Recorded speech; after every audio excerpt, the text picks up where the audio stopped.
주일 예배에 함께한 우리 모든 성도님들을 주님의 이름으로 사랑하고 축복합니다. 영상으로 예배를 드리시는 분들도 몸과 마음을 정돈하셔서 거룩한 예배가 될 수 있도록 협력해 주시기 바랍니다. 다 같이 일어나셔서 모든 영광을 하나님께 찬양하심으로 11월 셋째 주일 추수감사주일 3부 예배를 살아계신 하나님께 드리겠습니다.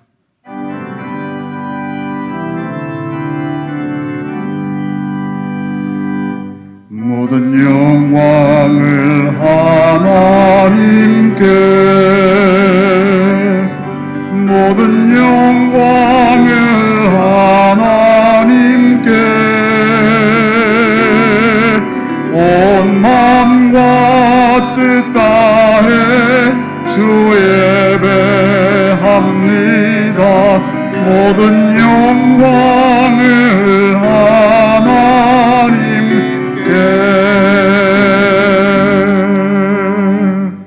하나님은 영이시니 예배하는 자가 영과 진리로 예배할지니라. 아멘.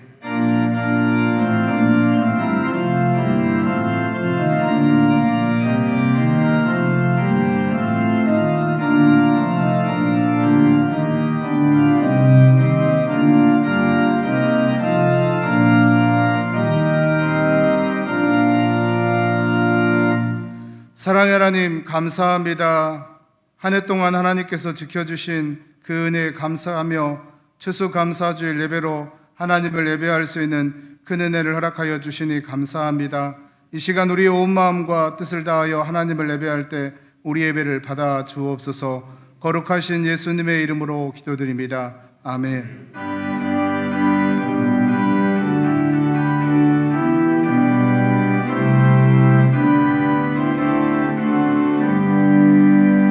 주 예수 이름 높이어 다 찬양하여라.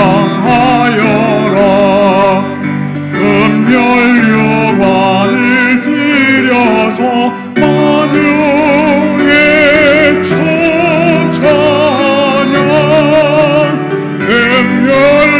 금멸류관을 들여서 만유의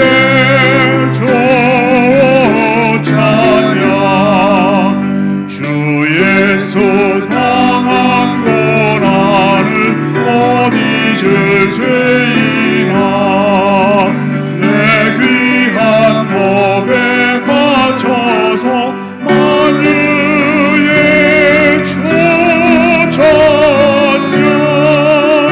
내 귀한 법에 바쳐서 만유의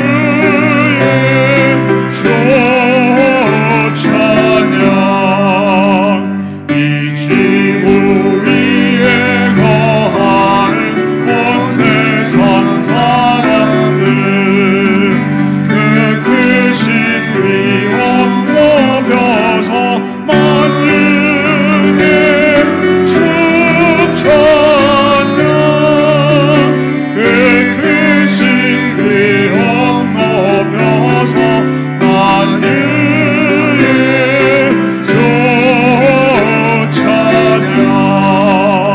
주 믿는 성도가 함께 주 앞에 엎드려 무궁한 노래 불러서 만유의 초찬양, 무궁한 노래 불러서 만유의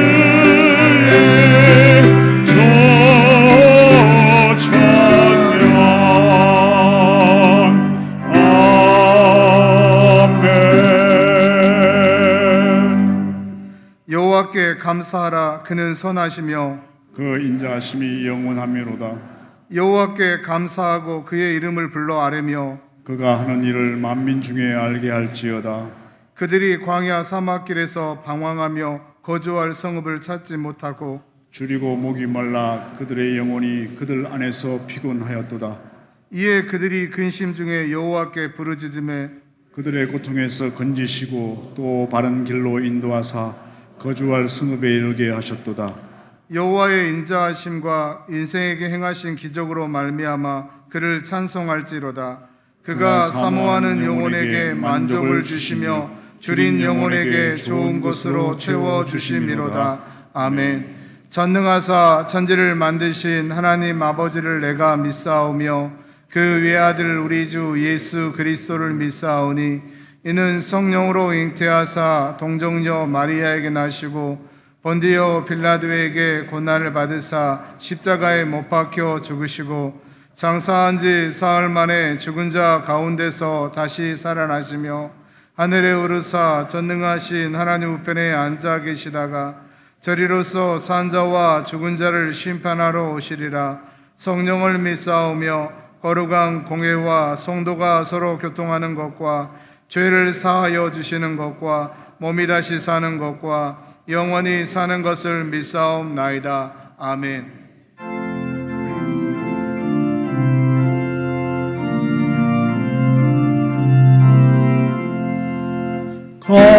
감사하는 성도여 추수 찬송 부르세 추운 겨울 오기 전 염려 없게 거뒀네 하나님이 우리에게 일용량씩 주시니 주의 전에 모여서 추수 찬송 부르세 이 세상은 밭이요 주는 씨를 뿌리네 조금씩 상할 때 가라지도 나도다 싹과 잎이 자라서 열매 맺게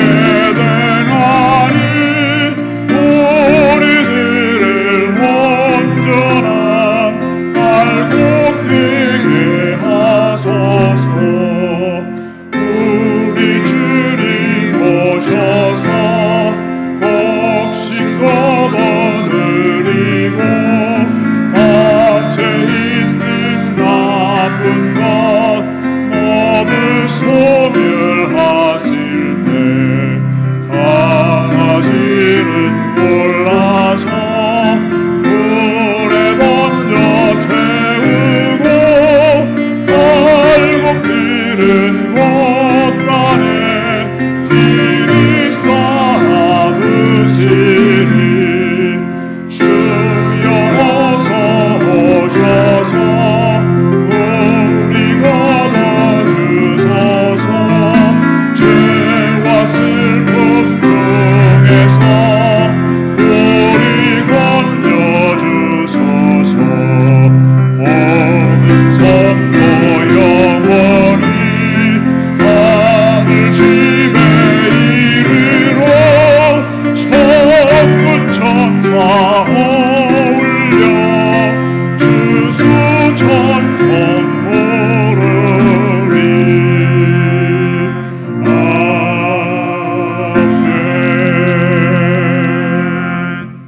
거룩하시며 사랑과 은혜가 풍성하신 하나님 아버지, 코로나19 및 경제 불황으로 힘든 시간을 보내고 있지만 저희들을 지켜주시고 열매가 가득한 풍요로운 계절을 허락하여 주심으로 11월 셋째 주일 추수감사절 예배로 하나님께 찬양과 영광을 드릴 수 있음에 감사를 드립니다. 저희들의 신령과 진정으로 드리는 예배에 임재하여 주시어서 찬양과 영광을 받으시옵소서. 사랑의 하나님, 저희들은 하나님의 자녀들이지만 지난 한 주간도 저희들은 나약하여 하나님의 도우심을 바라기보다는 사람의 뜻과 방법대로 살아온 것을 많았음을 고백하며 회개하오니 용서하여 주시옵고 주님의 사랑과 능력을 의지하여 더욱 기도하며 성령님을 의지하고 살아가게 하시옵소서. 하나님 아버지, 주님의 긍휼하심으로 대한민국을 지켜보호하여 주시옵소서. 코로나19로 힘든 나날을 보내고 있는 가운데 정치, 경제, 외교, 사회적으로 어려운 상황에 있습니다. 정치인들이 바른 정치를 하여 국민들이 어려움을 당하지 않고 편안한 마음을 가지도록 인도하여 주시옵소서. 하나님 창조 질서를 무너뜨리려 하는 동성애를 인정하는 포괄적 성차별 금지법을 제정치 못하도록 인도하여 주시옵소서. 그리하여 역사를 주관하시는 하나님 아버지께서 이 땅 위에 거룩함과 영적 질서가 바로 세워지고 자유민주주의가 지켜지도록 인도하여 주시옵소서. 하나님 아버지, 저희 교회를 통하여 구리 남양주 지역의 복음이 확장되고 지역사회를 섬김으로 이 지역의 축복의 통로가 되는 교회가 되게 하여 주시옵소서. 주님의 뜻으로 세워진 교회의 이유인데 코로나19로 인하여 정상적인 예배가 완전히 회복되지 못하고 있습니다. 코로나19가 소멸케 하여 주셔서 모든 성도들이 함께 거리두기 없는 예배에 참여하여 영광을 드리게 하시옵고, 성도들 간의 교제가 자유롭게 이루어지며 찬양대의 찬양이 아름답고 은혜스럽게 영광을 드릴 수 있도록 도와주시옵소서. 사랑하는 담임 목사님, 성령 충만함과 능력과 지혜를 주시어서 주님의 교회를 잘 섬기게 하시옵고 영육 간의 강건함을 주시옵소서. 목사님께서 생명의 말씀을 전하실 때 성령 충만함으로 붙잡아 주시고 저희들에게는 듣는 귀가 열리고 성령님이 함께하여 주시어서 저희들의 영혼에 기쁨과 평안이 넘치게 하여 주시옵소서. 세상에서 승리의 삶을 살게 하여 주시옵소서. 특별히 어려운 시기에 수능 준비를 위해 애쓰는 수험생들과 코로나로 삶의 터전을 위협받고 있는 가정, 그리고 질병 문제로 고통 가운데 있는 주의 자녀들, 오늘 이 예배를 통하여 힘을 얻어 믿음으로 승리하게 하여 주시옵소서. 오늘도 각 기관에서 드려지는 예배에 은혜를 주시옵고 영광 받으시옵소서.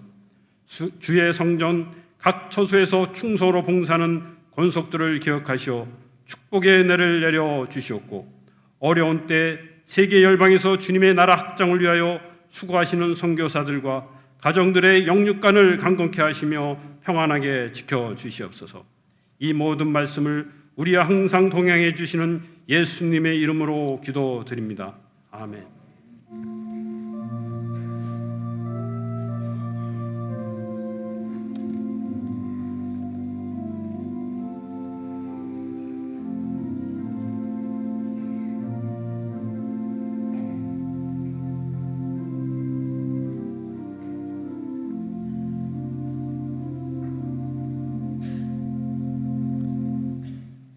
이 시간 우리에게 은혜 주실 하나님의 말씀은 구약 성경 시편 69편 30절에서 31절까지입니다.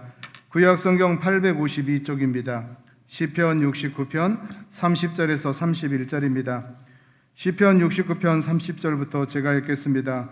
내가 노래로 하나님의 이름을 찬송하며 감사함으로 하나님을 위대하시다 하리니 이것이 소 곧 뿔과 굽이 있는 항소를 드림보다 여호와를 더욱 기쁘시게 함이 될 것이라. 아멘. 하나님 아버지 감사합니다. 2020년도 11월 달 셋째 주 추수감사주일 3부 예배로 주의 전에 나와 하나님을 예배할 수 있도록 믿음, 건강, 열심, 환경을 허락해 주심에 감사와 찬송과 영광을 올려드립니다. 예배에 참여한 주의 귀한 백성들에게 하늘의 복과 땅의 복으로 채워주시고 저들의 마음에 소원하는 기도는 다 이루어지게 도와주시며 얽히고 설켜 있는 문제가 있는 자들은 문제가 해결되게 도와주시고 영육간에 건강하게 만들어 주시어서 남은 생에 건강하게 하나님 영광을 위하여 복되게 살아가게 하여 주옵소서. 이 시간 하나님의 귀한 말씀을 듣기를 원하오니 하늘의 문을 열어주시고 우리의 마음의 문을 열어주시고 전하는 자의 입술도 열어주시어 하나님의 말씀으로 말미암아 우리 모두가 다 복을 받게 하시고 믿음의 성장과 성숙이 일어나게 하여 주옵소서. 예수님의 이름으로 기도드리옵나이다. 아멘. 오늘 3부 예배 나오신 우리 모든 성도 여러분들에게 하나님의 은혜와 평강이 함께 하시고 기도하는 모든 기도들이 다 이루어지시기를 주님의 이름으로 축복합니다. 오늘은 시편 69편에 기록되어 있는 말씀의 내용을 가지고 감사의 위대함이라고 하는 제목으로 말씀을 전가하기 전에 준비되어 있는 영상물을 먼저 보시고 말씀을 듣도록 하겠습니다.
수도사들은 한번 거기 들어가면 죽을 때까지 못 나와요. 거기서 기도하는 일, 노동을 하면서 그렇게 지내요. 제가 그 생각을 해봤습니다. 저들이 가족들과 면회도 못하고 무슨 일이 있어도 밖에도 나가지 못하고 그 안에서 죽을 때까지 그런 생활을 하니 어떻게 보면 감옥과 다를 바가 없어요. 무기징역 감옥이나 뭐이 다르겠어요. 무엇이 그 감옥과 수도원을 다르게 만드는 것일까? 감사합니다. 감사. 감옥도 감사하면 수도원이 될 수 있고, 만약에 수도원 생활을 하는데 감사가 빠지면 어떡해요? 바로 그 순간으로 감옥으로 전락하게 되는 거죠. 감사는 감옥을 수도원으로도 만들 수 있고, 감사 없으면 수도원을 감옥으로도 만들 수가 있는 거예요. 영상물 보시면서 뭘 느꼈습니까? 감사가 있는 곳에서는 행복이 있습니다. 감사가 없는 곳은 불행한 겁니다. 감사가 있는 곳에는 그 어느 곳이든지 천국이 될 수가 있습니다. 그러나 감사가 없는 곳은 궁궐 같은 집이 살아도, 산의 진미를 먹어도, 모든 것을 다 갖춰 있어도 그 사람은 불행한 사람이 되는 것입니다. 저는 우리 성광의 모든 가족들이 항상 감사하면서 인생의 길을 걸어가셔서 하나님이 주시는 풍성함을 누리고 살아가는 하나님의 백성들이 다 되시기를 주님의 이름으로 축복합니다. 여러분들이 잘 알고 있는 미국의 교육학자인 반 다이크라고 하는 사람은 프랑스의 농민화가인 밀레가 그린 만종이라고 하는 그림을 잘 알고 있을 것입니다. 이 만종이라고 하는 그림은 사랑과 노동과 감사를 그린 인생의 성화라 이렇게 표현을 했습니다. 여기에 보게 되면은요, 우리가 잘 모르지요, 자세한 것은. 근데 이게 보게 되면은 부부가 일을 하다가 일어서서 하나님께 기도하는 그 모습을 보여주고 있습니다. 근데 이분들이 바구니에 담아 놓은 것은 감자 메달을 담가 놓은 겁니다. 그럼에도 불구하고 저들은 하나님 앞에 감사하면서 기도를 드리고 있습니다. 왜 이렇게 수확량이 적느냐? 그때 농작물이 잘 되지 않아서 그와 같은 것이 되어진 것이 아니고요. 이 두 분은 땅이 없고 밭이 없는 사람이에요.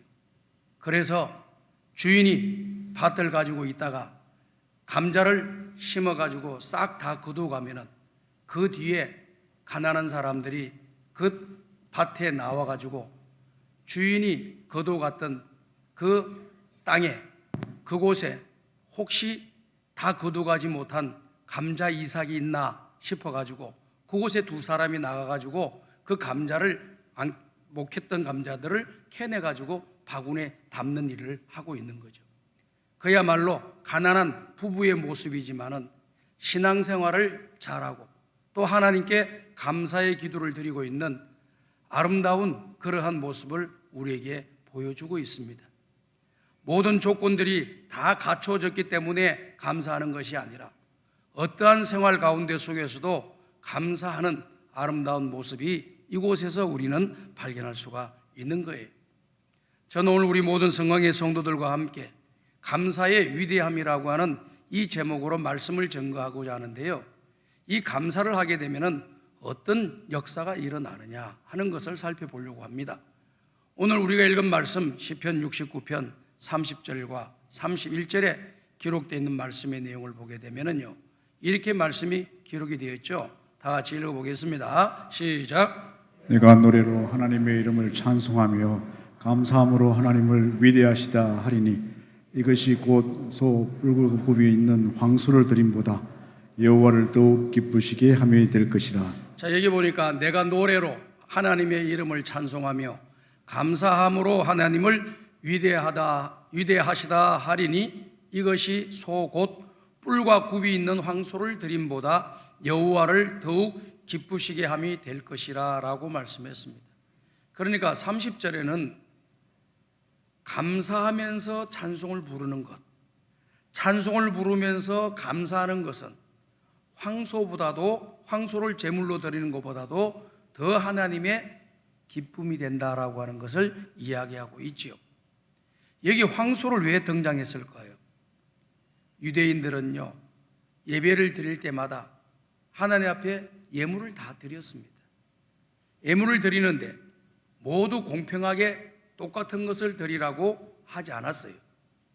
가지고 있는 형편과 처지와 능력에 따라서 하나님 앞에 예물을 드리면 되는 거예요. 그래서 돈이 많으신 분들, 또 재정적으로 여유가 있고 또 물질적으로 풍성한 사람들이 드리는 최상의 재물이 바로 황소입니다. 황소가 굉장히 비싸기 때문에 그래요. 지금은 그런 일이 없지만은 제가 어릴 때는요, 우리 동네에서 대학을 보내는 그런 집안이 있으면은 소 한 마리를 팔아서 대학 등록금을 마련하는 그런 일들을 하곤 했습니다. 그리고 소 한 마리가 있는 그 가정이라고 하면은 그 집안은 잘 사는 집으로 어릴 때 그렇게 생각이 들었습니다. 그만큼 황소를 드린다라고 하는 것은 굉장히 중한 예물을 하나 앞에 올려드린다는 그런 뜻입니다.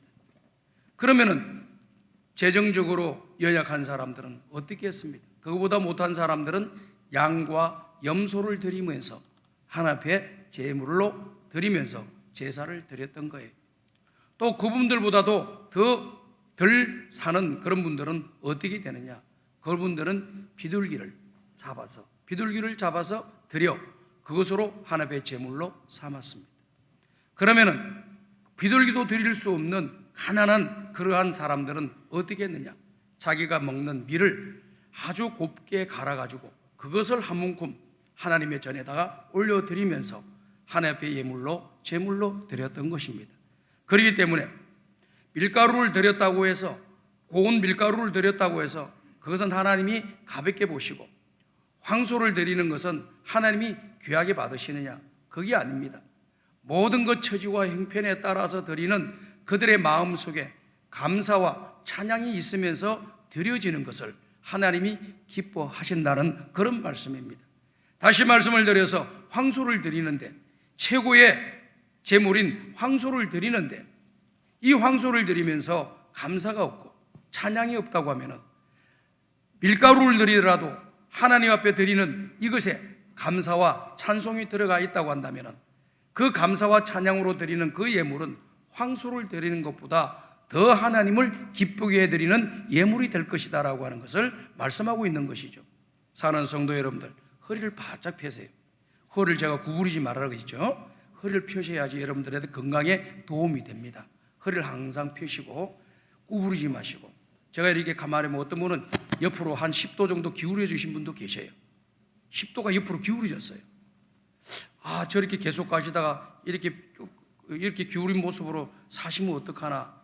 그런 분들이 오래 사시다가요, 바로 못 씁니다. 바로 쓰면 아파요. 통증이 와요. 그러니까 제가는 설교 말씀은 아니에요. 팁을 드리는 거예요. 약간 내가 항상 자세를 반듯하게 하려고 하고, 집에 가서 TV를 보든지 무슨 일을 하든지 딱 앉을 때도 반듯하게 앉으려고 자꾸 노력을 하시면은 여러분들이 좀 더 건강하게 살 수 있어요. 나이가 들면은 무릎과 허리 싸움이라 그러잖아요. 무릎은 잘 다리 근육 운동을 해가지고 또 살릴 수도 있어요. 허리는요, 자세를 반듯하게 하지 않으면은요, 도저히 고칠 방법이 없는 겁니다. 그렇기 때문에 항상 자세를 반듯하게 하시려고 노력하시고, 또 다리 근육을 부어서 무릎이 아픈 것을 근력을 통해서 커버할 수 있는 여러분들이 되셔가지고 나이가 드셔도 잘 걸어 다니시고 허리를 빳빳하게 해가지고 잘 다니시길 바라고, 우리 구리에 있는 사람들이 바라볼 때 성광교 교인들은 허리가 쫙 펴고 다니더라. 이게 소문이 좀 나시길 바래요. 허리를 약간 구부리고 다니시면은 그 사람이 불쌍해 보여요. 그런 허리를 빳빳하게 하고 다니시는 분들은 건강해 보이고 당당해 보이고 뭔가 의젓해 보입니다. 그렇기 때문에 지금 내가 삶이 힘들고 어렵고 모든 일을 하는 일에 있어서 여러 가지 잘 안 되는 것이 있다 하더라도 어깨를 활짝 펴시고, 어깨를 펴시고 당당하게 자세를 펴시고 다니셔야지 여러분들 앞날에 좋은 일들이 일어납니다. 그러나 힘들다고 자꾸 기가 죽어가지고 기가 꺾여가지고 허리를 숙이고 고개를 숙이고 자꾸 사시면은 여러분들이 건강은 점점 안 좋아지는 거예요. 항상 예배 드릴 때도 반듯하게 예배를 드리시도 고개를 번쩍 드세요. 고개를 번쩍 드셔가지고 집중하면은요, 이게 집중하면 또 치매도 안 걸려요. 집중 안 하고 오라 잠이 오는 대로 쫙 간다든지 또 몸이 가자는 대로 가고 이러면은요 치매가 빨리 온다 그래요. 항상 정신을 바짝 들이고 이렇게 듣고 이러면은 듣고 이해하고 듣고 깨닫고 이렇게 딱 하면은 치매가 빨리 덜 걸린다 그러는 겁니다. 그래서 우리 성광의 가족들은 어디 가서나 무엇을 하든 나이가 많이 드셔도 허리가 항상 빳빳하고 항상 자신 있어 보이고 당당해 보이고 의젓해 보이는 그런 마음 속에서부터 뭔가 힘이 있는 그 자세 속에서 뭔가 힘이 느껴지는 아름다운 신앙의 길을 꼭 걸어가시기를 주님의 이름으로 부탁을 드립니다. 그래서 오늘 우리가 읽은 말씀의 내용은 이 황소를 드리는 것보다도 감사와 찬송이 들어가 있는 뇌물, 어떤 뇌물이든지 그것이 하나님 앞에 더 하나님의 기쁨이 된다라고 하는 사실을 잊어버리지 마시기 바랍니다. 그래서 우리가 하나님을 기쁘게 해드려야 되거든요. 그러니까 이와 같은 모습으로 신앙의 길을 잘 걸어갈 수 있기를 간절히 부탁을 드립니다. 그 다음에 이스라엘 백성들이요, 그 제사를 드릴 때도요, 항상 보면은요, 모든 분들이 예물을 빠지지 않고 다 드렸어요. 항상 예물을 빠지지 않고 드렸어요. 그리고 우리가 절기를 지키지 않습니까? 우리 개신교에서는 4대 절기를 지켜요. 어떤 걸 지킵니까? 부활절, 맥주절, 추수절, 그 다음에 성탄절, 4개 절기를 지켜요. 그런데 항상 그 뒤에 나오는 단어가 뭐냐면은 부활 감사 헌금, 부활절 감사 헌금, 맥주절 감사 헌금, 추수절 감사 헌금, 성탄절 감사 헌금. 그러니까 그 안에 그 주부에 적혀 있는 그 단어 자체 속에서도 우리에게 교훈하는 것이 있는 거예요.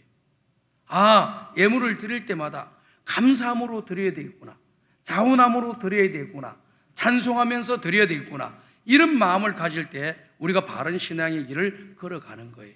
이와 같은 모습으로 신앙의 길을 잘 걸어가셔서 하나님을 더 기쁘게 해드리는 우리 성광의 가족들이 다 되기를 주님의 이름으로 축복합니다. 그 다음 두 번째는요, 시편 50편 23절이에요.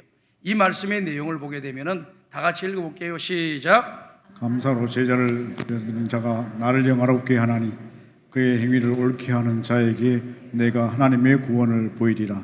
자, 감사로 제사를 드리는 자가 나를 영화롭게 하나니 그의 행위를 옳게 하는 자에게 내가 하나님의 구원을 보이리라. 우리가 성경 공부를 하다 보면은요, 소요리 문답이라고 하는 그 과목을 공부할 때가 있어요. 그 소요리 문답 공부를 하게 되면은요, 첫 번째 나오는 내용이 무엇이냐면은 인생의 제일 되는 목적이 뭐냐, 인생이 살아가는 목적이 무엇이냐라고 하는 질문이 있어요. 인생의 제일 되는 목적이 무엇입니까? 라고 물어보게 되면은 답이 어떻게 나와 있느냐면은 첫 번째는 하나님을 영화롭게 하고, 두 번째는 그 하나님으로 인해서 기뻐하고 즐거워하고 행복한 삶을 살아가는 것이 인생의 제일 되는 목적입니다 라고 기록이 되어 있습니다. 그렇기 때문에 오늘 이 자리에 오신 산부 예배에 오신 우리 성도님들, 여러분들의 인생의 목적이 무엇입니까? 돈 많이 버는 것이 내 인생의 목적이요? 성공하는 것이 내 인생의 목적이요? 어떤 주위에 올라가는 것이 내 인생의 목표요? 그리고 내가 다른 사람들보다 권력을 갖고 있는 것이 내 인생의 목적이요? 라고 하는 것은 우리 세상을 사는 모든 사람들이 말하는 내용이에요. 믿지 않는 모든 사람들이 이야기하는 그런 내용이에요. 그러나 예수를 믿는 사람들은 이제 그 우선순위가 바뀌어야 되는 거예요. 그럼 그것이 우리에게 필요가 없다거나 그런 것을 가지지 말라 그러거나 그런 일에 열심을 내지 말라, 그게 아니에요. 목적 자체가 먼저 뚜렷해야 돼요. 첫 번째 단추가 뭐냐? 그것은 바로 내가 먹든지 마시든지 무엇을 하든지 하나님의 영광을 위하여 하나님을 영화롭게 하기 위해서 살아가는 것이 창조주 하나님 피조물된 우리들이 취해야 할 첫 번째 자세라는 거예요. 하나님이 이 온 세상을 만들었을 때 이 온 세상의 피조물들이 하나님을 찬양하도록 만들었어요. 그래서 이사야에서 기록되어 있는 말씀의 내용을 보면은 내가 사람을 창조한 목적이 뭐냐? 그 사람을 통하여 영광을 받으시기를 원하시는 분이 우리 하나님이세요. 사람뿐만 아니에요. 모든 피조물이 하나님의 영광을 찬양하도록 되어져 있는 것입니다. 왜 하나님께 찬양을 드리고 영광을 돌리지 못할까요? 우리 속에 믿음이 없기 때문에 하나님을 찬양하지 못하고 하나님을 영화롭게 하지 못하는 것입니다. 로마서 1장 21절을 보게 되면은요, 이 말씀이 기록되어 있지 않아요? 하나님을 알되 하나님을 영화롭게도 아니하며 감사하지도 아니하고 오히려 그 생각이 허망하여지며 미련한 마음이 어두워졌다라고 말씀하고 있습니다. 하나님은 지식적으로 알고 있는데 그 하나님의 말씀에 대해서 이해를 하지 못하고 알지를 못하기 때문에 내가 남은 인생은 어떻게 살아야 되느냐, 하나님의 영광을 위해서 살아야 되는데 그 하나님의 영광을 위해 살지는 못하고 내 생각으로 안 믿는 사람들이 가지고 있는 그런 가치관으로 내 인생을 살면서 교회는 왔다 갔다 한다 그 말이에요. 그러다 보니까 교회는 나오지만은 내 가치관은 바뀌지를 않아요. 세상 사람들의 가치관과 똑같아요. 그리고 나 가치관이 바뀌지 않고 교회 생활만 하는 겁니다. 그러니까 여기 말씀이 나와 있는 것처럼 하나님을 알되 하나님으로 영화롭게 하지도 않고 하나님께 감사하지도 않는다. 결국은 그 사람이 나아가는 마지막 최종 단계는 우상을 숭배하는 단계로 나아가게 됨을 로마서 1장에서 잘 말씀을 해주고 있습니다. 그러니까 하나님을 인정하지 아니하고 하나님을 경외하지 아니하고 하나님을 믿지 않고 지식적으로만 알고 있는 사람은 결국은 몸은 이곳에 담아있지만 마음과 정신과 생활은 벌써 세상을 향해 가 있기 때문에 그 사람의 마지막 가는 길은 어떤 길을 걸어가느냐? 우상숭배의 일로 걸어간다라고 하는 것이 바로 구약 성경의 모든 사건들과 내용들이 증명해 주는 바이고 사도 바울이 로마서 1장에서 말씀해 주시는 내용입니다. 여러분이 집에 가서 보시면 제 말씀을 더 분명하게 확인할 수가 있을 것입니다. 그래서 하나님을 영화롭게 해야 되는데 몰라요. 하나님은 알는데 하나님을 영화롭게 하며 살아가야 된다는 것을 알고 있으면서도 불구하고 하나님을 영화롭게 하지도 않고 감사치도 않으면서 살아가는 것은 우리 속에 죄성이 들어와 있기 때문에 그런 결과가 우리에게 다가오게 되었다라고 하는 그러한 말씀입니다. 그러면 우리가 하나님께 감사하게 되면 어떤 또 위대한 역사가 일어나느냐? 누가복음 17장 18절과 19절을 보게 되면 이런 말씀이 기록되어 있지요. 다 같이 읽어보겠습니다. 시작. 이 이방인 외에는 하나님께 영광을 돌리러 돌아온 자가 없느냐 하시고 그에게 이르시되 일어나 가라 네 믿음이 너를 구원하였느니라 하시더라. 자 보십시오. 이 말씀을 우리가 잘 이해를 하려면 앞에 나와 있는 1절부터 17절까지에 나와 있는 내용을 잘 참고하셔야 돼요. 항상 성경 말씀을 읽고 나면은 그 말씀이 은혜가 되어서 이 말씀을 붙잡고 신앙생활하는 거 굉장히 잘하는 신앙생활이에요. 그런데 한 단계 더 나아가게 되면은 그 주신 말씀의 내용에 전후 문맥 관계가 어떻게 되는가? 전에 무슨 말씀을 하시다가 이 말씀이 나왔는가? 이 말씀을 하시고 난 뒤에 뒤에는 또 뭐라고 하나님이 말씀하시는가를 잘 살펴보게 되면은 주신 그 말씀, 여러분들이 붙잡고 있는 말씀에 더 깊고 풍성한 은혜가 담겨져 있게 되는 겁니다. 그렇기 때문에 여러분들이 성경을 읽으시면서 전후 문맥 관계를 잘 살펴보시는 것은 신앙생활을 더욱더 풍성하게 하고 은혜를 더욱더 풍성하게 누리면서 살아가는 그런 은혜를 잊게 될 것입니다. 그렇기 때문에 성경 말씀을 읽다가 좋은 구절들을 암송하고 묵상하는 건 너무 잘하는 거예요. 그것도 잘하는 것이지만 더 잘하는 것은 뭐냐? 전후 문맥 관계를 잘 살펴보면서 내가 좋아하고 은혜 받은 그 말씀이 더 풍성해지는 것이 주님 안에서 행복을 누리고 기쁨을 누리고 복되게 신앙의 길을 걸어가는 성숙한 그리스도인들, 수준 높은 신앙의 길을 걸어가는 하나님의 사람들이 될 것입니다. 그렇기 때문에 우린 주어진 말씀을 잘 보셔야 됩니다.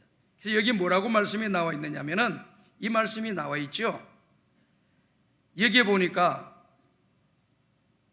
이방인 이후에 하나님께 영광을 돌리러 온 사람이 없느냐라고 말씀을 하고 있습니다. 그 앞에 있는 부분 보면 어떤 내용이 나오냐면은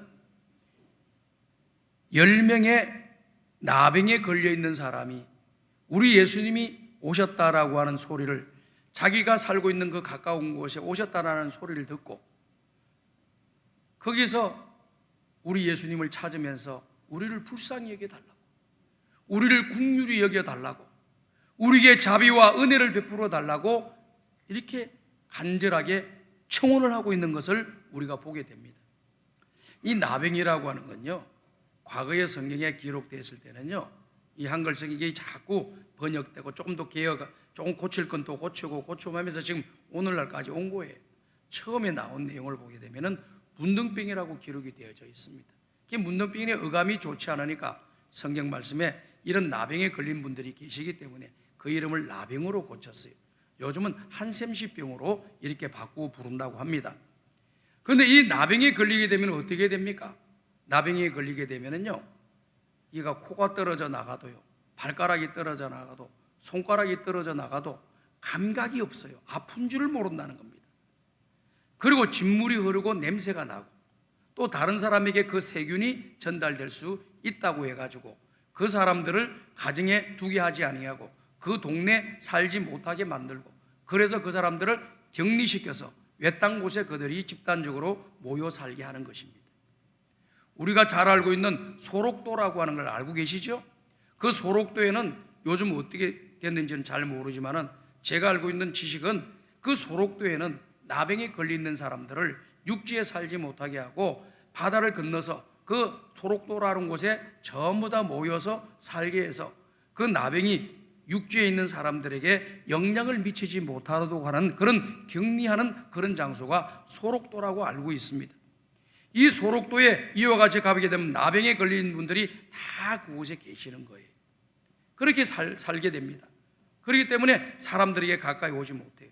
자기네들에게 집단적으로 또 개별적으로 자기 몇몇 사람끼리 모여서 외딴진 곳에서 무덤이나 동굴이나 또 골짜기나 광야에 이런 곳에서 살다가 먹을 것이 부족하잖아요. 먹을 것이 부족하면 어떻게 됩니까? 동네 마을로 가까이 옵니다.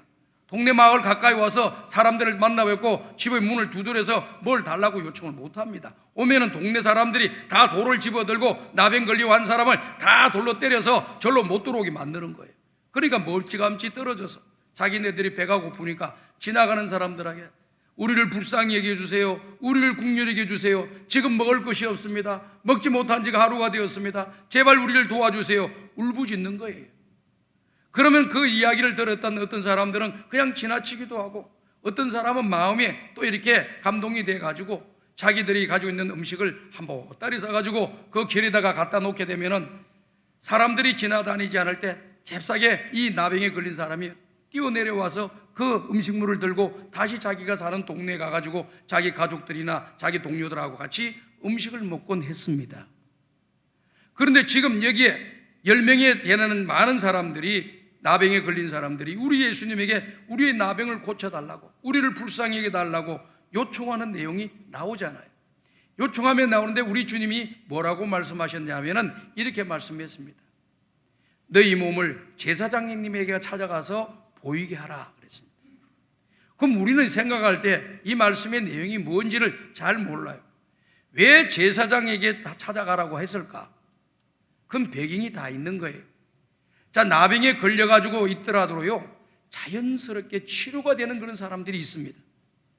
그런 사람이 다 나병에서 고침을 받았는데, 전에 나병에 걸렸다고 지금 고침 받았는데 나병이 걸린 사람들이 모여있는 집단촌에 살 수가 없잖아요. 살 이유도 없는 거예요. 그렇기 때문에 자기 몸이 나은 것을 확인시켜서 이제 가족의 품으로 형제들과 더불어서 가정으로 돌아갈 수 있는 길을 열어놔 주신 겁니다. 그래서 그것을 증명해주고 확정시켜 줄 사람은 제사장이었습니다. 그래서 그 몸이 나병이 나았다고 생각되는 사람은 제사장에게 찾아갑니다. 물론 찾아갔다고 당장 얼굴을 대면하고 그렇게는 할 수 없어요. 멀리 떨어져서 제사장님 부르면서 제 몸이 과거엔 나병이 열렸는데 지금 내 몸이 완전히 나아서 건강하게 되고 모든 상처들이 다 치료가 되었습니다. 나를 집으로 좀 돌아가게 해주십시오 라고 요청을 하는 거죠. 그럼 제사장은 그 이야기를 듣고 그 사람이 가서 그 모든 것을 다 보고, 아, 나병에서 완전히 고침을 받았구나 하고 그를 위해서 기도해 주시고 그에게 무슨 정표를 주는 겁니다. 그럼 동네에 내려가면 나병 걸린 사람이 왔던 사람이 오니까 사람들이 돌을 들고 던지려고 할 거 아닙니까? 그러면 이 사람이 자기가 받은 정표를 가지고 보여주면서 나는 나병에서 고침받았고 제사장에게서 기도를 받고 내가 완전히 나병에서 고침받은 사람이라고 하는 것을 내가 증명받았습니다. 그럼 사람들이 그를 돌을 던지지 않아요. 그래서 자기 가족들한테 들어갈 수 있도록 해주는 거지요. 그러니까 우리가 나병이 걸린 그 10명에게 우리 예수님께서 제사장의 보이라고 하는 것은 우리 문화에서는 이해가 되지 않는 말씀이지만 이 사람들은 아무런 이의를 제기하지 않고 너희들이 제사장에 가서 너희 몸을 보이라고 했을 때는 무슨 뜻이냐? 예수님이 우리를 고쳐주시고 고친 몸으로 제사장에 가서 고침받은 것을 가지고 우리 가정으로 돌아가라고 하는 그런 메시지가 그 안에 숨어 있다는 걸 깨달았기 때문에 왜 우리가 제사장에 가야 됩니까? 라고 물어보지 아니고 모두가 10사람이 동시에 다 제사장이 있는 곳으로 향해서 달려갔다는 거죠. 근데 어떤 일이 일어났느냐? 놀라운 일이 일어났습니다. 길을 가다가 10명이 모두가 다 나병에서 고침을 받는 거예요. 얼마나 행복하고 얼마나 기쁘고 기적과 역사가 일어났습니까? 우리가 조그마한 질병에 걸려가지고도 고침을 받을 수 있는데 당시에 불치병이라고 하는 나병에서 고침을 받았으니 얼마나 행복합니까? 그토록 보고 싶었던 부모님 보러 가야 되고 형제자매들 보러 가야 되고 자기 자식을 보러 갈 수 있는 길이 열렸잖아요. 얼마나 행복하겠어요. 그냥 춤을 추고 노래를 부르고 난리가 났을 거예요. 그래서 나머지 9명은 다 제사장한테 찾아가고 자기 집으로 다 갔어요. 근데 한 사람은 이방인이라고 성경에 기록이 되어 있어요. 사마리아 사람이라고 해요. 이 사람은 중간에서 자기의 몸이 나은 걸 알고 이것은 바로 예수님께서 나를 고쳐주신 것이라고 하는 것을 확실하게 믿고 이 사람만 예수님께로 다시 돌아와서 우리 예수님께 감사하면서 예수님 은혜로 예수님의 말씀으로 내 몸이 다 나았습니다. 그리고 돌아와서 감사를 드렸다는 겁니다. 그리고 하나님께 영광을 돌렸다라고 하는 그런 말씀입니다. 그렇게 되니까 우리 예수님이 그를 보는 겁니다. 나음을 받은 사람은 10명인데 어째 너 혼자만 왔느냐? 라고 하는 그런 질문을 하시면서 이 병이 나은 사람에게 우리 예수님께서 말씀하시잖아요. 다 같이 한번 따라합시다. 내 믿음이 너를 구원하였느니라. 너의 믿음, 그 아름다운 주님을 믿고 감사하고 하나님께 영광 돌리는 예수님을 믿는 그 믿음, 너 믿음이 너를 구원했다. 육신의 질병도 고침받을 뿐만 아니라 그 영혼까지 구원함을 받는 놀라운 위대한 역사가 일어난 거예요.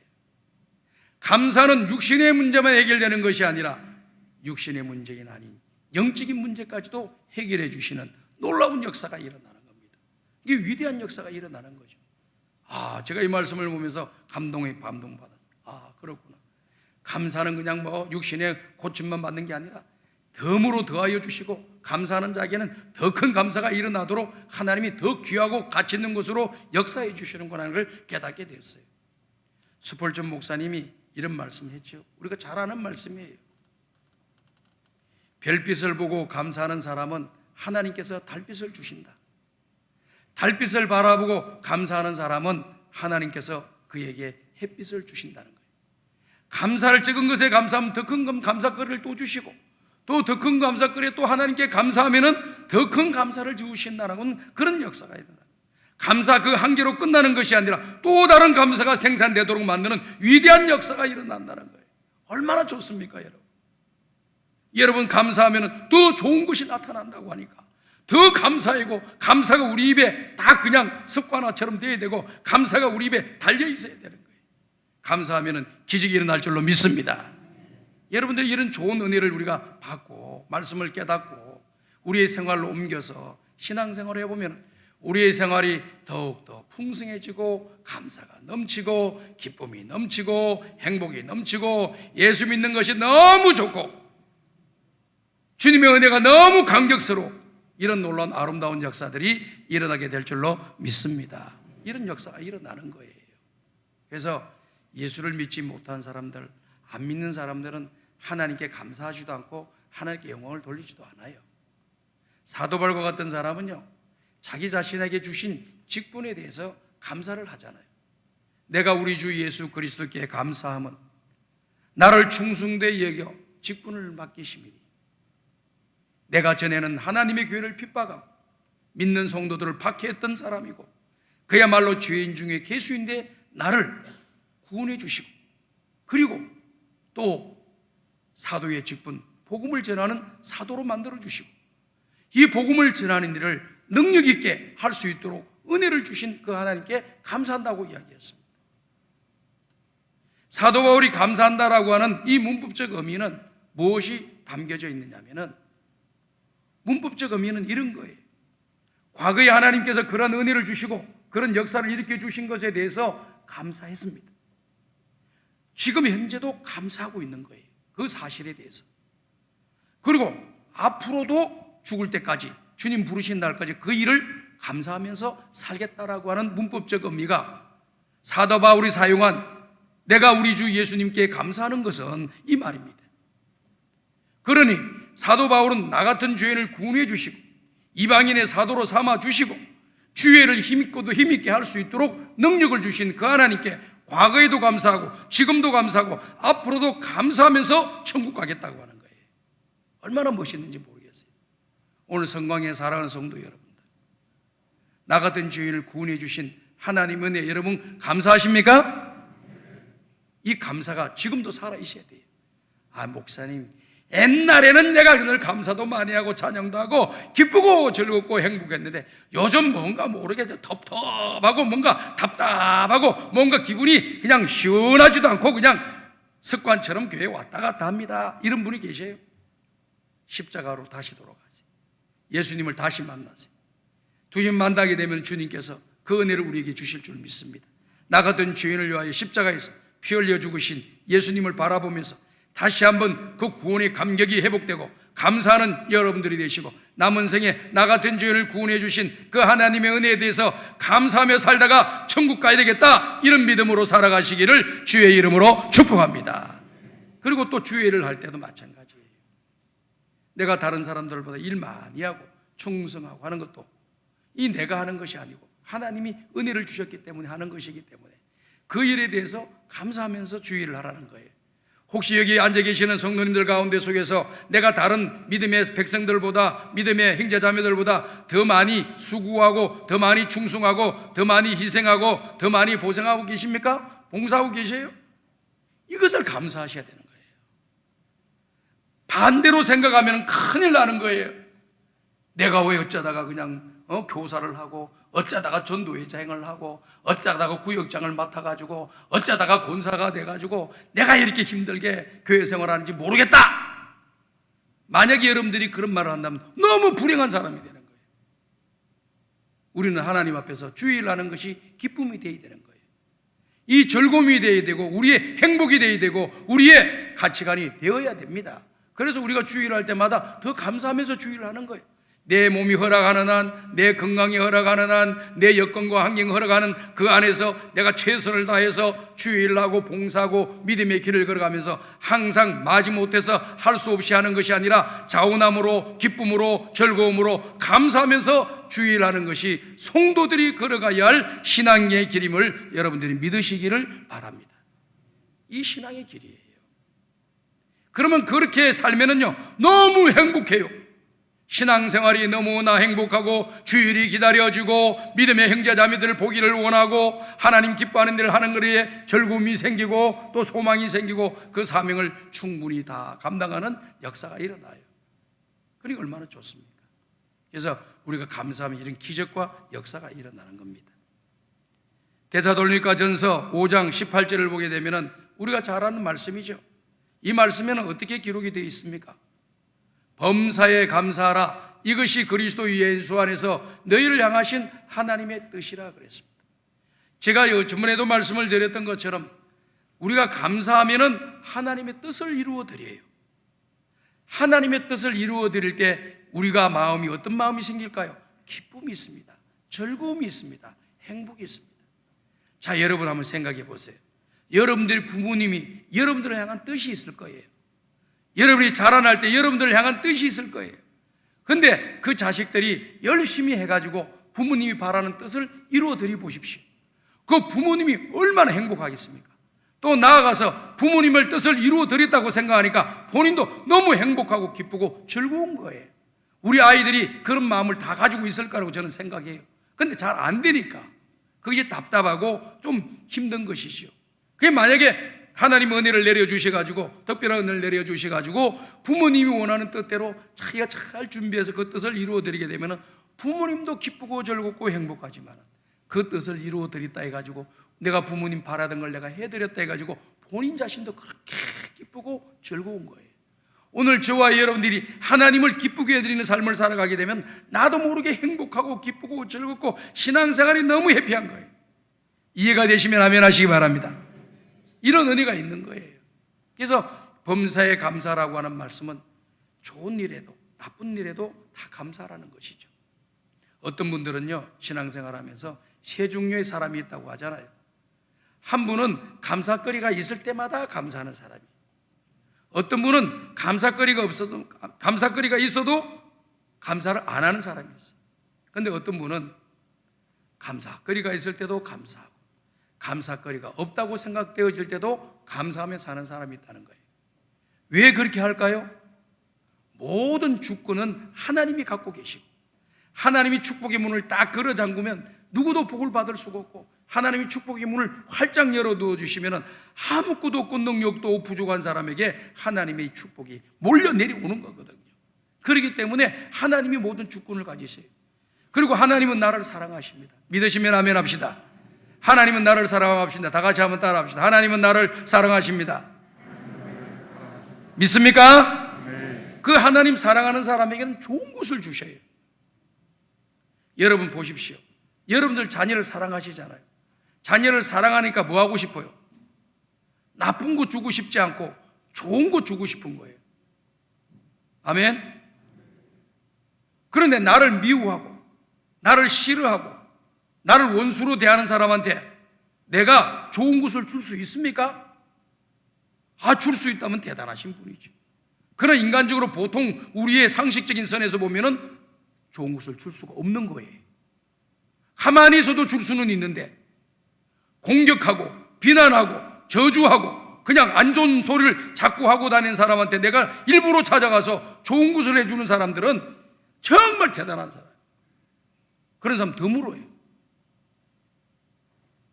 왜? 나에 대해서 싫어하니까, 미워하니까. 근데 하나님은 우리를 사랑하시잖아요. 사랑하시되 언제까지 사랑하시느냐? 끝까지 사랑하는 거예요. 아멘. 끝까지 사랑해. 내가 일시적으로 잘못된 길로 가고 불순종하고 하나님 기뻐하지 않는 일을 하더라도 우리 하나님은 한 번 사랑하시면 끝까지 사랑하시고, 잘못돼 가는 사람들이 빨리 돌아오도록 간절히 기다리시는 분이 우리 하나님이세요. 그리고 기다리다 안 되시면 하나님 우리 개인과 우리 가정과 직장과 사업장과 내 공동체에 역사하시는 거예요. 개입하시는 거예요. 개입하셔서 그것을 깨닫게 만들어 주시고 회개하게 만들어 주시고 다시 하나님을 찾게 만들고 하나님께 나아오게 만들고 하나님을 바라보게 만들고 하나님을 의지하게 만들고 응답을 받도록 하나님이 역사해 주실 줄로 믿습니다.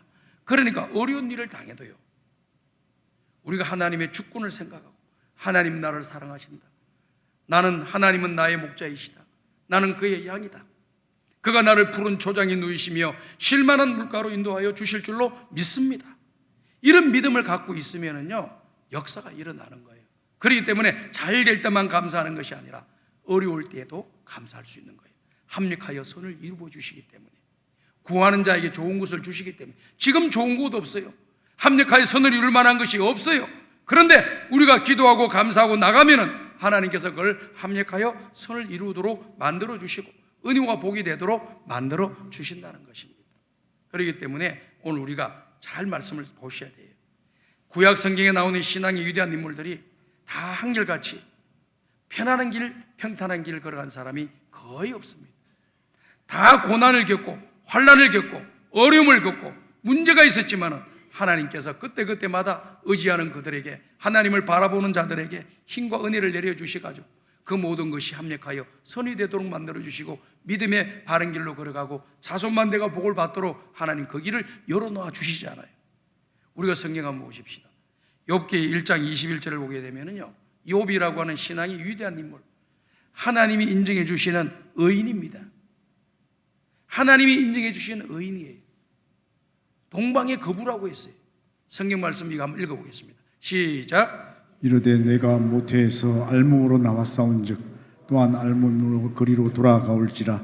주신 이도 여호와시요 거두신 이도 여호와시니니 여호와의 이름이 찬송을 받으실지니라 하고. 자, 요 말씀도 우리가 요 말씀만 내용을 보게 되면은 주신 이도 여호와시요 취하신 이도 여호와이시니 여호와의 이름이 영광을 받을지어다, 찬송을 받을지어다. 요 정도만 암송해도요, 알고 있어도요, 큰 은혜가 되는 거예요. 근데 요걸 전에 앞에 나와 있는 부분 1장 1절부터 23절까지 있는 내용을 자세히 꼼꼼하게 살펴보면은 얼마나 은혜가 되고 21절 이후에 나와 있는 내용을 보게 되면은 이 말씀이 얼마나 은혜가 되는지 몰라요. 사단이 하루는 이곳저곳 다니다가 하나님 앞에 나왔습니다. 그래서 어디 갔다 왔느냐 그러니까 이곳저곳 다 갔다 왔습니다. 그러니까 내 종 나를 경외하는 욥을 보았느냐 그러니까 예, 욥도 보았습니다. 그래서 욥처럼 나를 경외하는 사람이 없다 그랬어요. 하나님이 인정해 주시는 욥이. 그랬더니 이 사단이 콧방구를 뻥낀 겁니다. 아이고 하나님, 욥이 까닭없이 하나님을 잘 섬기겠습니까? 까닭없이 하나님을 경외하겠습니까?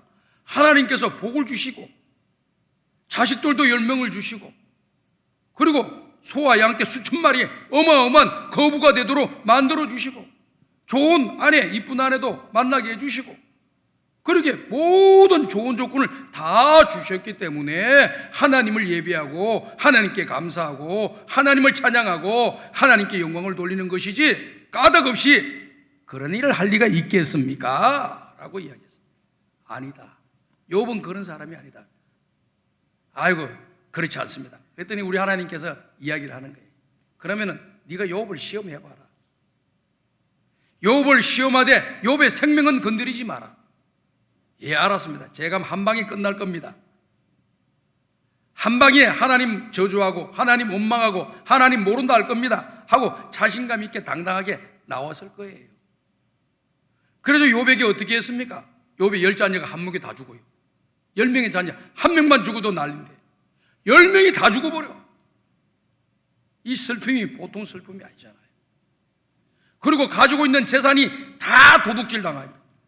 그리고 모든 것이 불타 없어지고 도둑질 당하고 또 하인들도 다 죽임을 당하는, 적들에게, 도둑대들에게 죽임을 당하는 일이 있어가지고 자식도 하나도 없어져 버렸죠. 재산도 다 잃어버렸죠. 재산이 하나도 없어. 자식도 하나도 없어.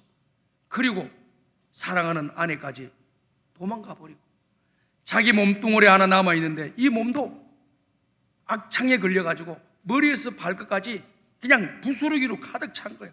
그리고 진물이 줄줄줄줄 흘러요. 그러니까 개가 와가지고 그 진물을 흘릴 때는 햇바닥으로 핥았다 그러잖아요. 그 몸이 얼마나 가려웠던지 깨어진 기와장을 가지고 자기 몸을 벅벅거리니까 이 몸이 피가 주르륵 흐르고 고름이 흐르고 난리가 났잖아요. 그러면서 한 말이 이 말이에요. 내가 알몸으로 이 땅에 왔고 알몸으로 하나님께 갑니다. 주신 이도 여호와시요 거두어 가시는 분도 하나님이시니 여호와의 이름이 찬송을 받을지니라. 여기에 기적이 일어나는 거 아니에요. 정말 욥기를 보면 너무너무 위대해요. 나도 이런 믿음을 주시옵소서. 이런 마음이 막 생기는 거예요. 이런 모든 것이 다 없어졌다는 거예요. 그런데 이걸 주권이 누가 주셨다는 걸 안다는 거예요. 오늘 우리는 어떻습니까? 여러분 태어날 때 금덩어리라도 하나 갖고 태어났습니까? 아니면은 동전 하나라도 잡고 태어났습니까? 아무것도 없는 벌거숭이로 태어났습니다. 그러면은 이 땅에 살다가 돌아가실 때는 뭐 좀 가지고 가십니까? 제가 장례를 치러 보니까요, 우리가 입는 옷은 다 주머니가 있어요. 장례 수의는 주머니가 없다는 것이 특징이에요. 넣을 게 없어. 넣을 필요가 없는 거예요. 주머니에 담아 넣을 필요가 없어. 주머니 자체가 없어요. 가져갈 수도 없고 넣어도 소용도 없는 거예요. 주머니에 주머니가 없어. 수의에는 빈손으로 왔다가 빈손으로 가는 것이 우리 인생이구나. 그런데 그 가운데 내가 살아가면서 이것도 주시고 저것도 주시고 이런 것도 주시고 이런 은혜도 주시고 이 모든 주신 것이 다 하나님이 주신 거라고 딱 인정하는 사람이 누구냐? 믿음의 사람들이고 이 욥의 모습을 대표적으로 우리가 볼 수 있는 거 아닙니까? 오늘 여러분, 오늘 내가 있는 것은 하나님의 은혜인 걸 여러분 믿으십니까? 오늘 내가 뭐라도 가진 거 있었으면 하나님이 주신 것을 여러분이 믿으십니까? 이 믿음을 가지셔야 돼요. 자, 보세요. 또 우리 비슷한 믿음의 이 조상들이 또 이런 고백을 하잖아요. 하박국서 3장 17절을 보게 되면요, 이 말씀을 하고 계십니다. 다 같이 읽어봅시다. 시작. 하지 못하며 포도나무에 열매가 없으며 감람나무에 소출이 없으며 밭에 먹을 것이 없으며 우리 양이 없으며 외양간에 소가 없을지라도 나는 여호와로 말미암아 즐거워하며 나의 구원의 하나님으로 말미암아 기뻐하리로다. 자, 17절 내용 보세요. 이 모든 내용을 다 종합해 보면은 빈털털이에요. 아무것도 가진 것이 없고 또 가진 것이 없어요. 아무것도 다 망인 거예요. 농사도 망하고 재산도 없고 아무것도 없는 빈털터리가 되어버렸어요. 그런데 이 하박국 선지자는 말씀하시기를 18절에 나는 여호와로 말미암아 즐거워하며 나의 구원의 하나님으로 말미암아 기뻐하리로다. 아니, 아무것도 없는데 뭐가 기쁘다는 거냐? 아무것도 없는 일인데 뭐가 즐겁다는 거냐? 우리 이야기할 수 있죠. 그런데 우리 인생은 빈손으로 와서 빈손으로 가는 존재라고 하는 것을 깨닫게 되면 오늘 내가 죽더라도 아무것도 가지지 않고 주님 앞에 올라가야 되는 사람이기 때문에 지금 많이 없어도 나를 구원해 주신 그 하나님의 은혜가 있기 때문에 나는 그 하나님의 은혜에 대해서 감사하고 기뻐하고 즐거워하겠다는 거예요. 이게 신앙인들이 가져야 할 아주 중요한 믿음의 자세고 또 믿음의 가치관입니다. 오늘 저와 여러분들은 이 땅에 살아가면서 이런 상황에 이르지 않기를 바라요. 이런 모든 것이 사라지고 없어지는 그런 절망적인 세상적인 표현으로 이야기한다면 절망적인 그런 상황에 이르는 사람이 아무도 없기를 바라요. 그러나 그런 상황을 내가 경험을 한다 할지라도 신앙을 버리고 하나님을 버리고 믿음을 버리고 내 자신을 비관하면서 극단적인 선택을 하는 어리석은 사람 되지 말고, 고난이 오고 환난이 오면은 뭐하라고 이야기했습니까?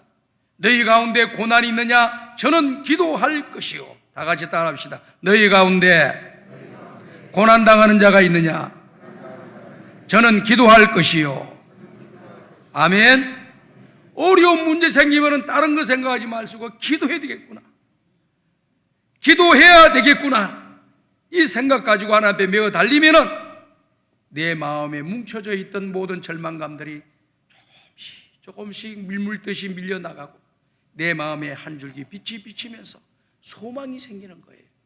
그런데 기도하지 않으면 어떻겠습니까? 절망스러운 것만 내 눈앞에 딱 다가와서 그게 벽처럼 다가와서 앞이 아무것도 보이지 않는 거예요. 얼마나 답답하시겠어요. 그러니까 이 진리를 깨닫게 되면 좋은 것이 있을 때도 감사하고 어려움이 있다 하더라도 합력하여 선을 이루어 주시고 결국 나를 사랑하신 주님이 나에게 좋은 것을 주실 줄 믿습니다 하고 지금 이루어진 것 없지만 그렇게 해주실 줄로 바라보는 것, 이게 믿음이에요. 믿음은 뭘 갖다 줘서 믿으라고 하는 것이 아니라 지금 아무것도 없지만은 하나님이 그렇게 해주실 것이라고 하는 것을 우리가 내다보면서 길을 걷고 살아가는 것이 이게 믿음 생활이라는 거예요. 이해가 되시면 아멘 하시기 바랍니다. 이게 믿음 생활이에요. 갖다 줬기 때문에 믿어라. 이건 믿음 생활 아닙니다. 아무것도 이루어진 것 없지만 하나님께서 말씀하시기를 구하는 자에게 좋은 것을 주신다고 약속을 하셨으니까 내가 지금 구하면 하나님 앞으로 좋은 것 주실 줄 믿습니다고 기도하면서 나가는 것, 이게 바로 믿음 생활이에요. 그래서 우리가 신앙의 길을 걸어가면서 이렇게 좋은 일에도 감사하시고 어려운 일을 당해도 합력하여 선을 이루어 주시고 구하는 자에게 좋은 것을 주실 하나님, 이 어려움과 고난과 역경을 통해서 나를 연단시키시고 나를 정금같이 단련시켜서 하나님 앞에 나아가게 만드시는 하나님의 그 섭리와 계획이 있을구나 생각하고 주님 앞에 더 가까이 나아가게 되면 살 길을 하나님 열어주시는 거예요. 이해가 되시면 아멘 합시다. 그래서 하나님 은혜로 꼭 승리하고 은혜와 복을 받는 여러분들 되시길 바랍니다. 다니엘과 같은 사람은 위기 상황 가운데 속에서도 하나님을 바라보잖아요. 하나님께 감사하며 기도드렸잖아요. 정적절이 튀어나온 덫에 걸려가지고 이 다니엘이 사자굴 속에 들어갑니다. 모든 주권을 가지고 계신 하나님이 주관하시기 때문에 사자 입을 딱 막아버립니다. 그러니까 사자굴 속에 다니엘이 들어갔는데도 불구하고 사자들이 입을 다물고 가만히 다니엘만 쳐다보고 있는 거예요. 잡아먹지를 못해. 입을 딱 봉하니까 그냥 가만히 보고만 있는 거예요. 때가 되니까 하나님께서 다니엘을 건져주시고 다니엘을 모함하고 다니엘을 공격하고 죽이려고 했던 원수들은 다 사자굴 속에 들어가서 뼈도 하나 남김없이 다 없어지는 먹이가 되어버리는 그런 대역전의 역사가 일어난 거예요. 여러분 하나님 앞에 기도하고 감사하면은 역전의 역사가 일어나게 될 줄로 믿습니다. 역전이 일어나. 역전. 지금은 내가 지고 패배자인 것 같이 보이지만 우리가 그걸 가지고 하나님께 감사하면서 기도하게 되면은 하나님이 일하시는 거예요. 하나님이 일하셔가지고 그걸 역전이 되도록 만들어 주시는 거예요. 다 같이 한번 따라 합시다. 기도하면 하나님이 일하십니다. 믿으십니까? 여러분 기도하면 하나님이 일하십니다. 저도 이렇게 우리 기도 대회 행진에 우리 성도님들이 성전에 와서 막 흐느끼면서 기도하고 간절히 기도하고 부르짖고 기도하니까 저 사람은 소망이 있겠구나. 저 사람 앞날에 미래가 있는 사람이구나. 이런 생각이 듭니다. 그런데 고난이 오고 환난이 왔는데도 문제가 있는데도 그냥 버티기 작전으로 교회를 나오지 않고 기도하지 않아. 버틴다고 될 일이 아니요. 버틴다고 될 일이 아니고 하나님께서 방법을 딱 가르쳐 주셨으니까 기도해야 됩니다. 감사하면서 기도하게 될 때에 감사하며 기도하게 될 때 거기에서 역전의 역사가 일어나는 거예요.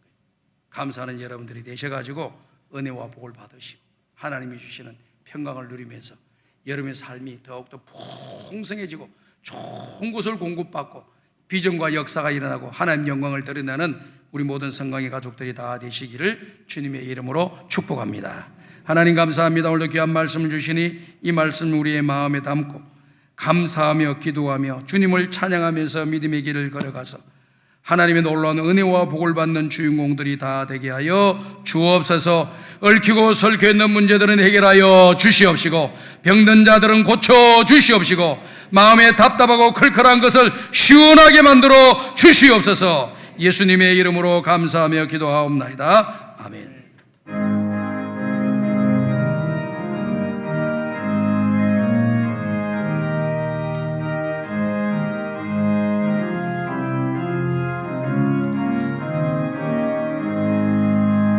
저 밭에 농부나 가시 뿌려놓은 후 주 크신 능력 내려 잘 길러주셨네.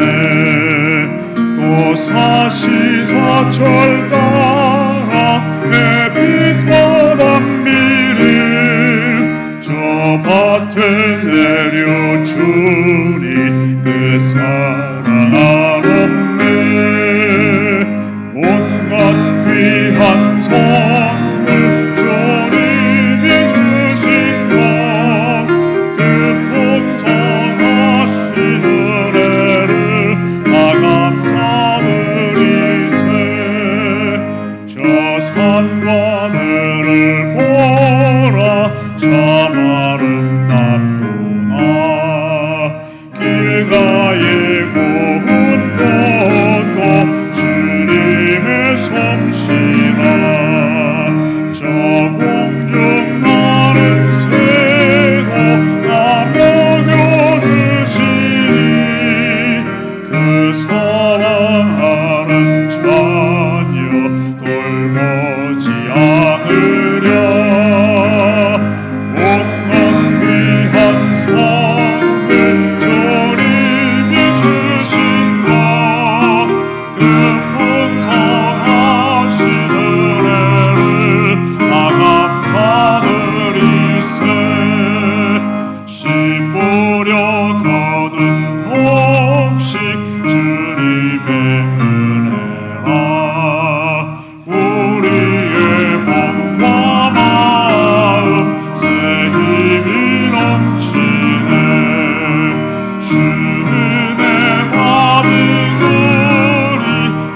감사하면서 이 예물 드리오리 다 받아주소서. 온갖 귀한 선물 주님이 주신 것 풍성하신 은혜를 다 감사드리세.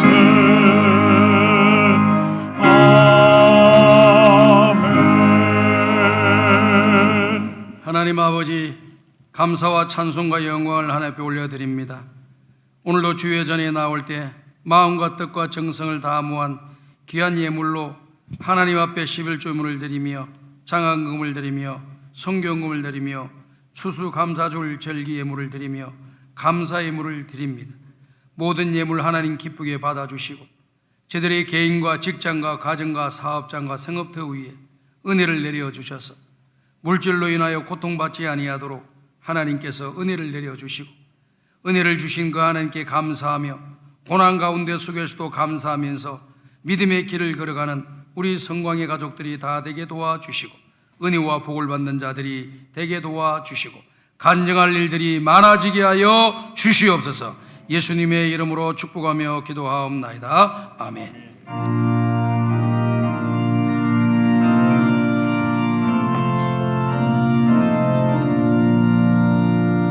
이 천지간 만물들아 복 주시는 주 여호와 전능성부 성자 성령 찬송하고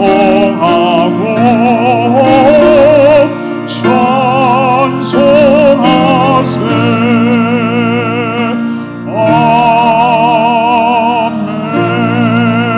아멘. 지금은 우리 구주 예수 그리스도의 은혜와 하나님 아버지의 무한하신 사랑하심과 성령님의 감화감동 인도 교통 충만하신 은총이 감사하며 찬양하며 주일하고 인생의 길을 걸어가고 어떠한 환경 가운데 속에서도 감사하며 찬송하며 기도하며 믿음의 길을 걸어가 감사가 내 삶의 기적을 일으키고 감사가 하나님의 영광을 올려드리는 아름다운 결과와 또 열매를 거두기를 원하는 우리 모든 성광의 가족들 머리 위에 저들의 가정과 직장과 경영하는 사업장 위에 몸된 교회 위에 이 나라 이 민족 위에 지금도 열방 가운데 복음을 전가하고 있는 선교사님들의 사역 위에 이제로부터 영원토록 함께 있을지어다. 아멘.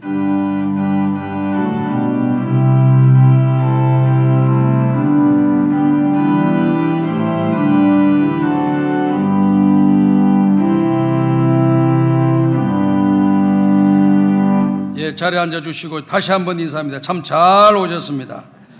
교회 소식 알려드리기 전에 우리 조월미 성도님 인창동 주공아파트 6단지에서 오셨습니다. 박수로 환영해 주시기 바랍니다. 광고 마치고 난 뒤에 전도사님과 함께 제 방으로 오시기를 바랍니다. 교회 소식 알려드리겠습니다. 오늘은 추수감사주일로 우리가 지켰고 예물을 드렸습니다. 오늘 드리지 못하시는 분들은 다음 주일날 꼭 예물을 준비해서 하나님께 드리시길 바라고요.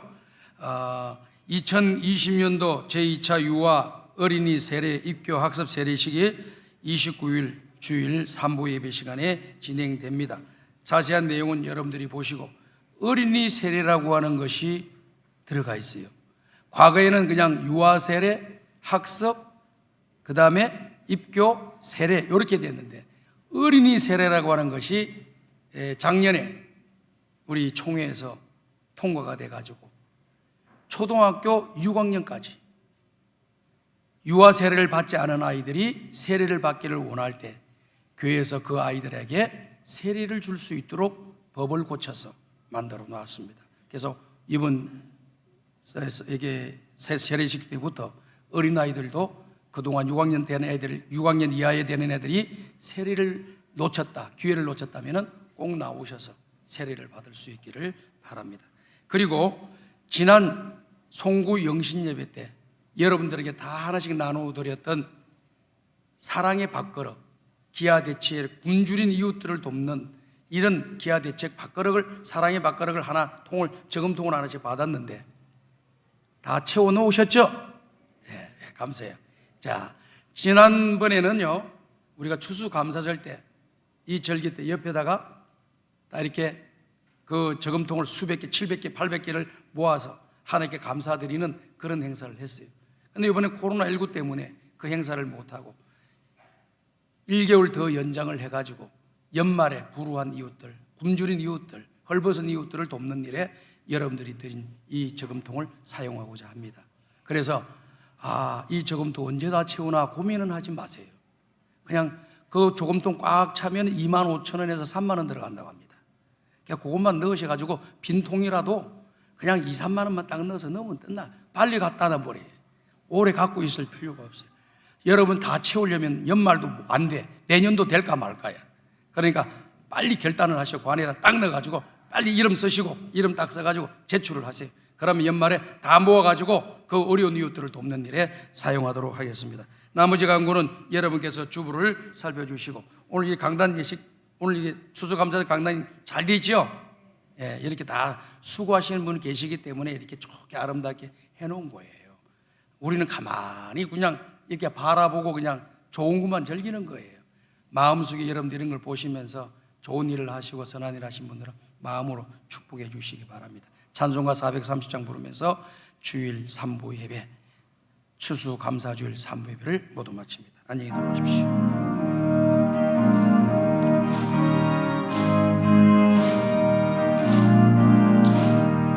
주와 같이 길 가는 것 즐거운 일 아닌가. 우리 주님 걸어가신 발자취를 밟겠네.